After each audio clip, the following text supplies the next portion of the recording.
ایک ہلکی داڑھی والا شخص حضرت عمر بن خطاب رضی اللہ تعالی عنہ اور حضرت علی رضی اللہ تعالی عنہ کے پاس بیٹھا تھا۔ اس کی آنکھیں اندر کو دھنسی ہوئی تھی، زبان ذکر و تسبیح میں مشغول تھی۔ حضرت عمر رضی اللہ تعالی عنہ نے اس سے پوچھا کہ آپ نے صبح کس حال میں کی؟ آدمی نے عجیب انداز میں جواب دیا، میں نے اس حال میں صبح کی کہ فتنے کو پسند کرتا ہوں، حق بات سے کراہت کرتا ہوں، بغیر وضو کے نماز پڑھتا ہوں۔ میرے لیے زمین پر وہ چیز ہے جو آسمان پر اللہ کے لیے نہیں ہے۔ یہ سن کر حضرت عمر رضی اللہ تعالی عنہ طیش میں آ گئے اور اللہ کے دین کی خاطر انتقام لینے پر آمادہ ہو گئے۔ اس آدمی کو پکڑ کر سخت سزا دینے لگے۔ حضرت علی رضی اللہ تعالی عنہ نے ہنستے ہوئے کہا، اے امیر المؤمنین، یہ شخص جو کہتا ہے وہ فتنے کو پسند کرتا ہے، اس سے اس کی مراد مال اور اولاد ہے، جسے کہ اللہ تعالیٰ نے مال و اولاد فتنہ کہا ہے۔ حق کو ناپسند کرتا ہے، اس سے مراد موت کی ناپسندیدگی ہے،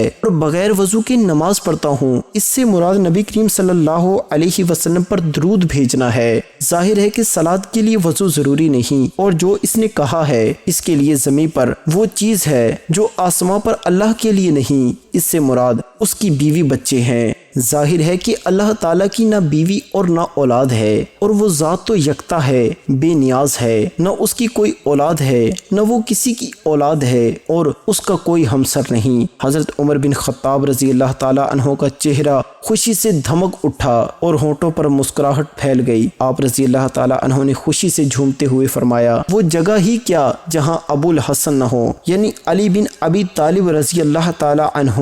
اللہ اکبر۔ دعا ہے کہ اللہ تعالیٰ میرا سنانا اور آپ کا سننا اپنی بارگاہ میں قبول فرمائے۔ کمنٹ سیکشن میں آمین ضرور لکھیے اور ہمارے چینل کو سبسکرائب ضرور کیجیے۔ شکریہ۔